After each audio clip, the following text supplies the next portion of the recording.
Welcome to the third dimension. Through a decade of conflict, Yemeni civil society organizations have sought to contribute to rebuilding peace and get involved in the mediation efforts, but they have faced considerable challenges. Civil society actors affirm that the lack of engagement, especially with grassroots civil society, being reflective of wider issues with the UN's approach to Yemen crisis, where it tends to favor political elites over grassroots civil society actors who are committed to long-term stability and peace building. The international community seems to have failed to support Yemeni civil society to prepare for a role during and following the conflict, while parties to the conflict have often manipulated organizations in a highly politicized context. Meanwhile, experts stress that the involvement of civil society in mediation efforts can ensure that the political process is more representative of the Yemeni people's interests, especially given the tendency for political elites to dominate the negotiations. To discuss this topic, joins me from the United Kingdom, Dr. Hamdan Dammag. Dr. Hamdan Dammag is a prize-winning novelist, poet, and researcher with several publications. He received his PhD in computer science from the United Kingdom. Currently, he works as an executive director of Dammag for media and cultural development, the United Kingdom, and a member of the executive committee of Labour Friends of Yemen and the British Yemeni Society. He is the son of the renowned Yemeni novelist Zaid Muti' Dammag. Dr. Hamdan, welcome to the program. Thank you for having me.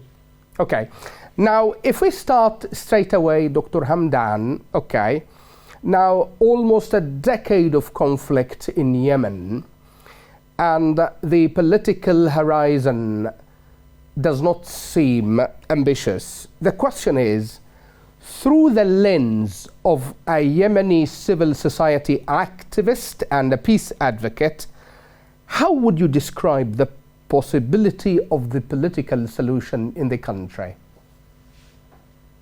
Right. Well, to be honest, the situation in Yemen today is extremely complex. While the conflict has always, of course, been challenging, but recent regional and international developments have made things even more complicated, made it worse. You know, we see developments like, Iran, direct Israeli intervention in the process, new power dynamics going on, and, especially in the Red Sea. We also see a new administration in the USA, Trump administration. We see the designation of Houthis as terrorist organization. All these actually have introduced new challenges to the picture, and at the same time, we have the humanitarian crisis continues to escalate in Yemen. Yemen is caught in a state of no war and no peace. This makes it difficult for the people to move forward. Peace efforts, as we know, need a new push with real incentives for all parties to come to the table. Okay, so as you have mentioned, just different, I would say, reasons that complicate to the Yemeni crisis, Dr. Hamdan, and one of the reasons you mentioned is the regional tensions, either the Gaza war, and we have also the Red Sea crisis. If we stick, for instance, to the Red Sea crisis, we know that just 2 weeks ago, when a ceasefire was announced in Gaza, the Houthis and said that they will limit their Red Sea attacks, and so far we are observing that things are working. The question is, do you think de-escalation, in Gaza and the limit of Houthi attacks in the Red Sea, would these factors help to push for peace again in the country? Yeah, I mean, absolutely. Any step that reduces tension in the Red Sea can be helpful. However, this announcements of the Houthi might not be convincing enough for the key players like the US and its allies. As the security of international trade routes has now become a global issue. It's not only a Yemeni issue. Yes. So the real challenge is that the Houthis still have the ability to threaten the Red Sea security, whether they choose or whether this is could be something Iran wants to use. It doesn't matter. I mean, Houthis still have the ability to threaten the security of the Red Sea.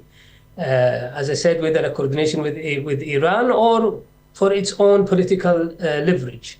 They could use this issue as, if you want to say it, as a bargaining chip. Yeah. So ultimately, the Yemeni peace process depends on all stakeholders committing to dialogue and compromise. Unfortunately, that level of commitment is still lacking and not clear. Okay. So always talking about the Houthi threat in the Red Sea, Dr. Hamdan, and we know that when these attacks began, the world attention was diverted from pushing for peace in Yemen into what we call containing the Houthi threat. And we have just seen how Biden's administrations, behaved towards the Houthis and this kind of interceptive airstrikes. Now, with Trump back in the White House, Dr. Hamdan, do you think the U.S. administration's approach, would be a bit different? I mean, if we're talking about the designation of Houthis again as a terrorist group, I think this was expected by this new administration. As you remember, the original designation was made in 2021. Yes. But then Biden later revoked it. Yes. Citing, of course, humanitarian concerns.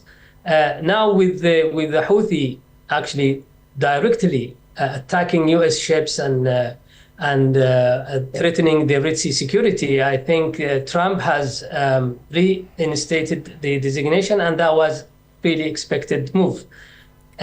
This decision, of course, aims to cut off weapons and financial resources for the Houthis. Yeah. It's strictly enforced. It could weaken their. If it's applied, then it will weaken their military and economic capabilities, of course. Nevertheless, the impact, of course, on the Yemeni humanitarian situation remains a major concern. This will affect the humanitarian efforts, the organizations working inside Yemen. Their work will be directly affected by this. There will be indirect effect, to the supply chain of basic goods. This will result on an increase or sharp increase in the prices of basic goods. So we have actually a complicated picture that we will see as a result of this designation. And the humanitarian case, of course, should be always in mind. Okay, so as you just stressed, the humanitarian crisis being affected by Trump's designation to the Houthis, Dr. Hamdan, we all know that the militia or the non-actor state, does not care about their own people, So the question is, do you think such measures will deter the Houthis To some extent, it will. But as you said, they might not be affected by the hardship that will reflect on the people. But of course, they will be affected by the finance, by the there will be more direct cut to the transactions and things like that, which Houthis used in the past for their benefit. Yeah. What concerns us as well, and that's sorry if I repeat it again and again, is that if certain parties inside Yemen don't care about the population, I think we should also do this and care about it, and we have to study exactly what's going to happen and the possible consequences of this, because, as you know, it's at the end of the day, is the citizens of Yemen are paying the price for this. Exactly. Now, as you said that if the parties in Yemen do not care about their own people, so we should also do something to help the vulnerable Yemenis. And this will bring me to talk about the Yemeni government. It's not only the Houthis, we are talking about parties of conflict here, Dr. Hamdan. And perhaps you must have been following demonstrations of people erupting in Aden, in Lahd, in Al-Dali', okay? These people are demonstrating to demand better public services. The question is, okay, within this environment, how do you assess the efficiency of the PLC or the Yemeni government in the liberated areas?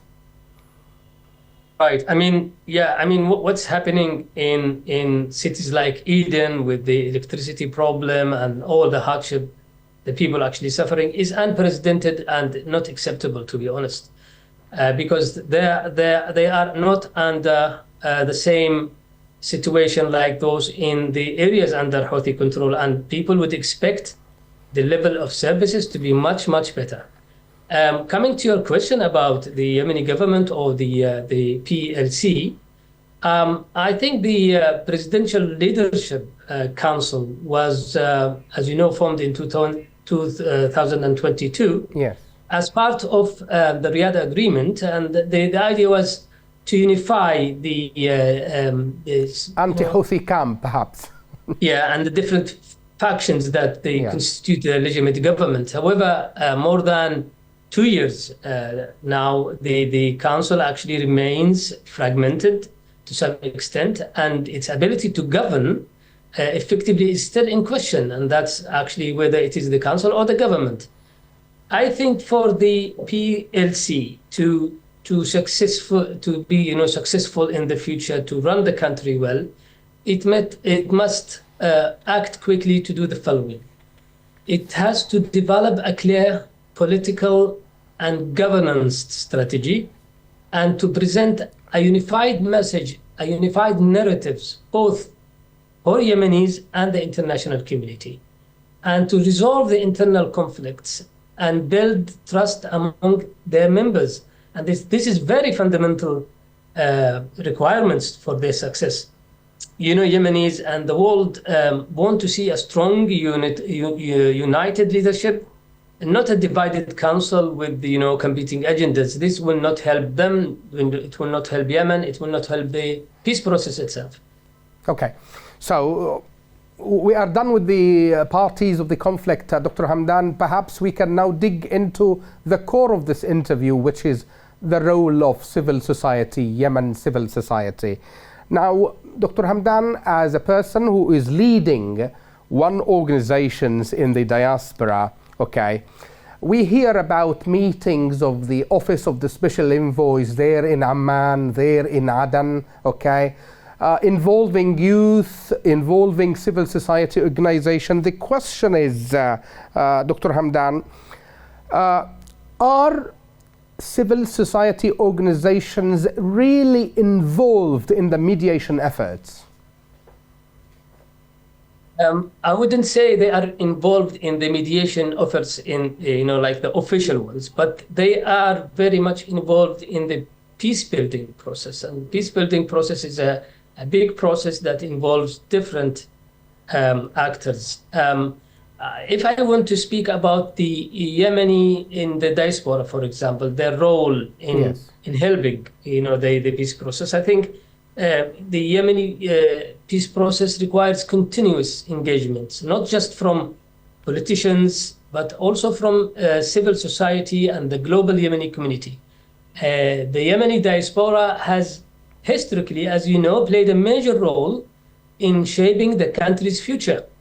Whether this was during the 26th of September revolution or the 14th of October revolution, or more recent efforts, the Yemeni abroad have always, been central to major political and social transformations. And we are now talking about one of the major political and social transformation, which is going to peace, ending the war and going to a peace. So today, civil societies organizations in the diaspora can help in several ways. They can advocate for peace and for the humanitarian aid. They can engage with the international policymakers, to keep Yemen on the agenda, not to leave Yemen as a forgotten case, to support peace initiatives on the ground by, connecting local activities with the global network. And this is very, very important. And I think this is in the core of their role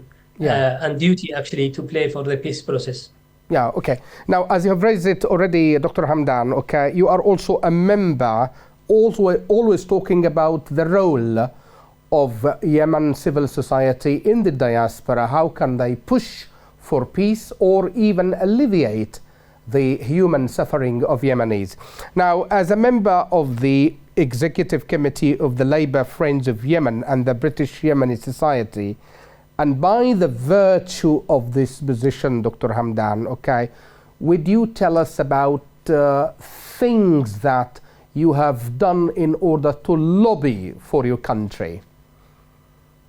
Right. As I said, people who live abroad, whether temporary or for good, they have a role to play and they have tools to use, and maybe they are in a better position to help than those who are inside Yemen. Yeah. Do you meet with British MPs, Dr. Hamdan?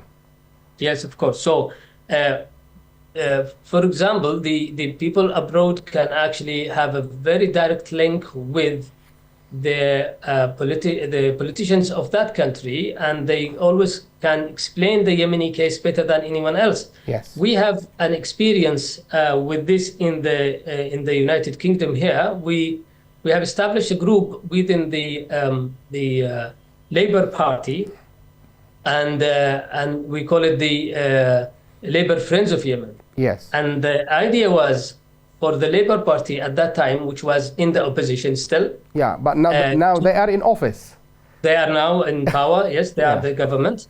At that time, the idea was to actually make the Labour Party understand the Yemeni issue better, because there was lots of misunderstanding of what's happening in Yemen. And the idea was that if the Labour Party, which is opposition at that time, a government now, want to help Yemen, then they must understand the Yemeni issue. And it was no one else better than the Yemenis who can explain the details of this crisis. And I think we have done a very good job by this.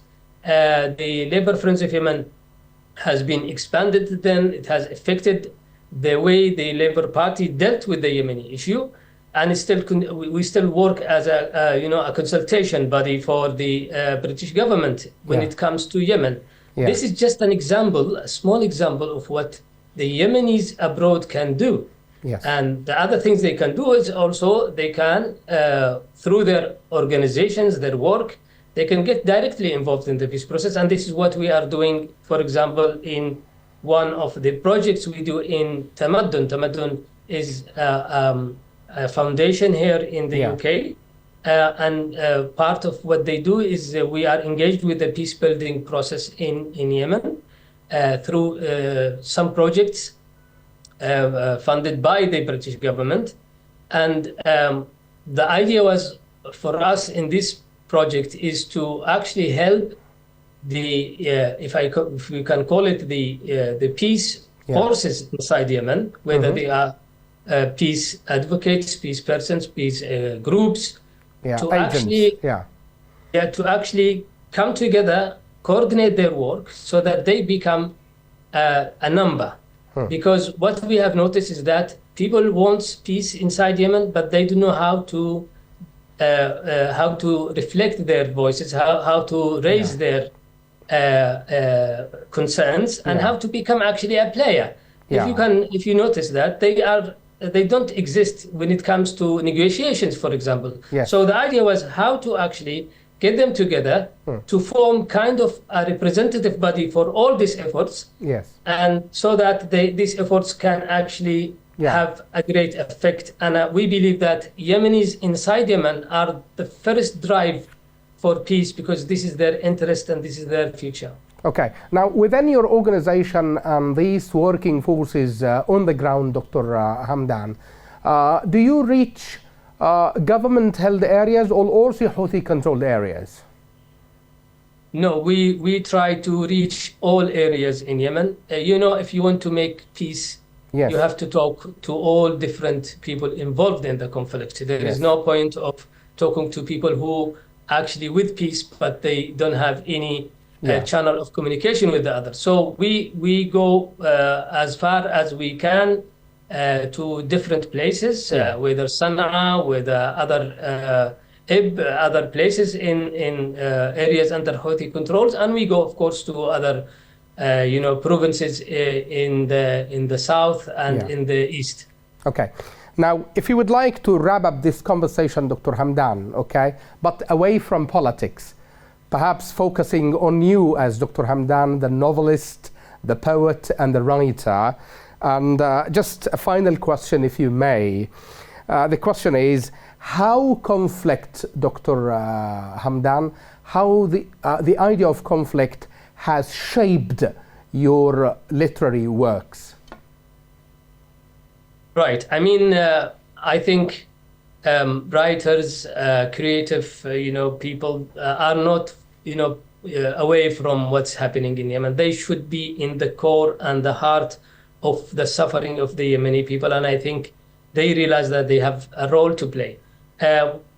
Coming to your question about how this actually affects the writing, the topics, the style, I think war always have an effect on literature, on arts, and this is natural because we are reflecting what we feel, we are reflecting what we think is important to us. Would you refer to a specific work of you, Dr. Hamdan? Yes, that is, for me, and I've always said that in poetry, maybe it's more easy for poetry to catch up with the development. Yes. And maybe it's not the case with novels, because novels take more time to grasp the idea. They take years to understand what's happening, while in poetry you can actually express yourself quickly and reactively, towards what's happening. And I've been involved in a project over 3 years with the Liverpool Arab Art Festivals. It's called The Conflict in Yemen,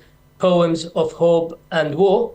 And we produced a collection of poetry that came out of a series of workshops that we've done, where we asked the Yemeni poets from different generations, from different backgrounds, to express their feeling towards this war and the future peace in poetry. It was a very fantastic experience, and we published a book. It's there and it's available for people to download from the site of the Liverpool Arab Art Festival. So yes, again, the Yemeni writers, the Yemeni poets, they should be involved in this, not only in reflecting this in their work, but also in advocating for peace. And I think this is very important. Yeah, perhaps we can do another interview on Dr. Hamdan's as a writer away from politics. Okay, with this we come to the end of this interview, Dr. Hamdan. Thank you so much for talking to Yemen Today TV, and thank you for your time and insights. It's been my pleasure. Thank you very much. That's all for this week. See you next time with a new edition of The Third Dimension.